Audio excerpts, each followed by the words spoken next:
Hey guys, I've got a golden pothos that really needs some attention. It has been in the same size pot for a while. It hasn't grown a whole lot and they are prolific growers. So it just needs all new soil. Sometimes plants just need a fresh start. So that's what we're gonna be doing today. So come on. So here it is. It's looking a little droopy because I had it outside. I was gonna repot it outside, but then decided it's too hot. But it had gotten some morning sun, so it just had a little bit of a shock. So, but it'll bounce back, it'll be fine. I have this in a south-facing window. For a while, it was in a low light situation, and it's lost a lot of its variegation, which will happen. So I'm hoping with it being in a south-facing window, maybe I can bring some of the variegation back. There's still a little bit. So I want to kind of point out some things. For one, it's just not a very lush ivy right now.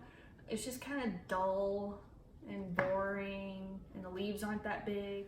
And you can see there's some like just not healthy looking leaves. We've got some yellowing and brown tips and just overall kind of bleh. All right, let's see what we're dealing with here. Come on.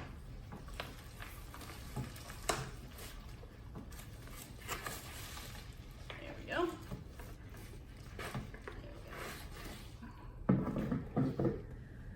Right off the bat, I'm seeing these roots are very fragile. They're just falling apart. They're not plump or healthy. There's also just not very many roots. There should be way more roots in this plant for how long it's been in this pot, which has been about 3 years.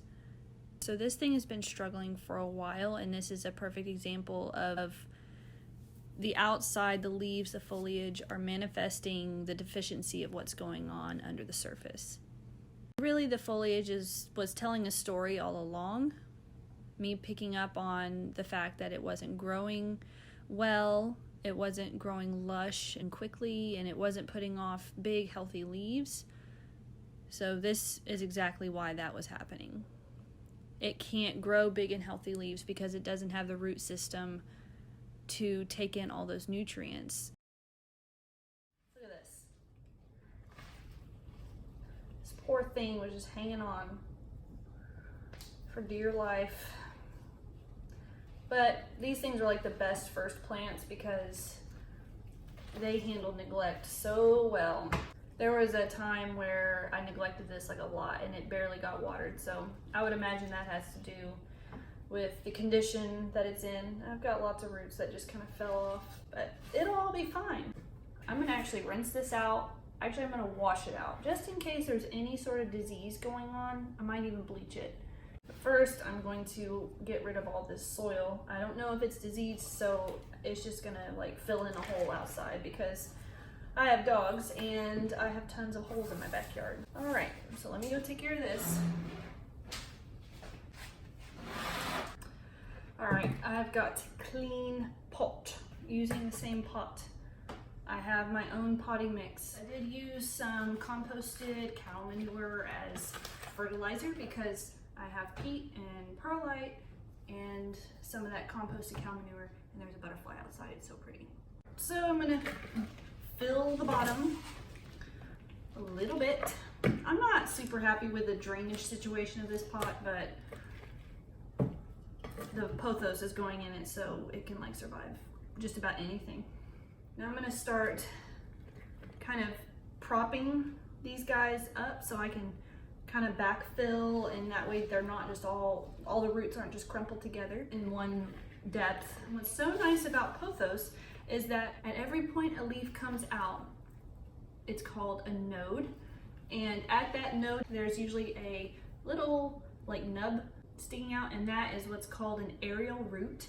And where that aerial root is, if it goes into soil or water, that will sprout roots. So I'm actually going to kind of bury this section in the new soil so that way it will sprout up new growth at each of those nodes.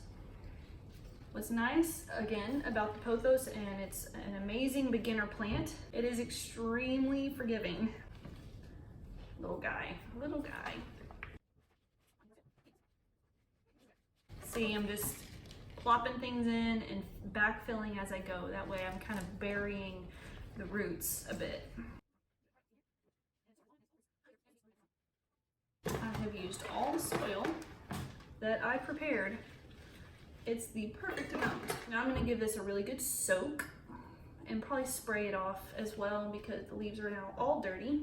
Okay, it's the next day. I watered this yesterday, gave it a good soak, and now I'm actually going to create kind of a greenhouse for it to really trap in humidity for these leaves. These are jungle plants and they really like humidity.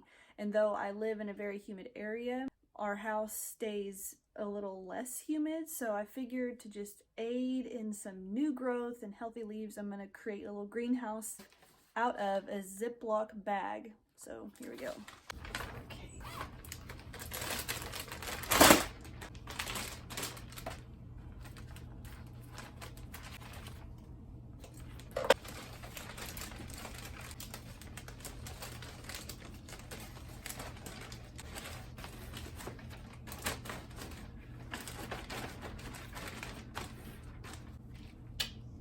I'm gonna leave this bagged for a couple of days and just keep an eye on it to see if it starts pushing out new growth immediately. If it does, I might keep the bag on for longer. I'll watch to see how much condensation builds on the inside. If it seems a little too much, like it's really dripping the condensation, then I can always just lift it up and let it vent and then cover it back over again.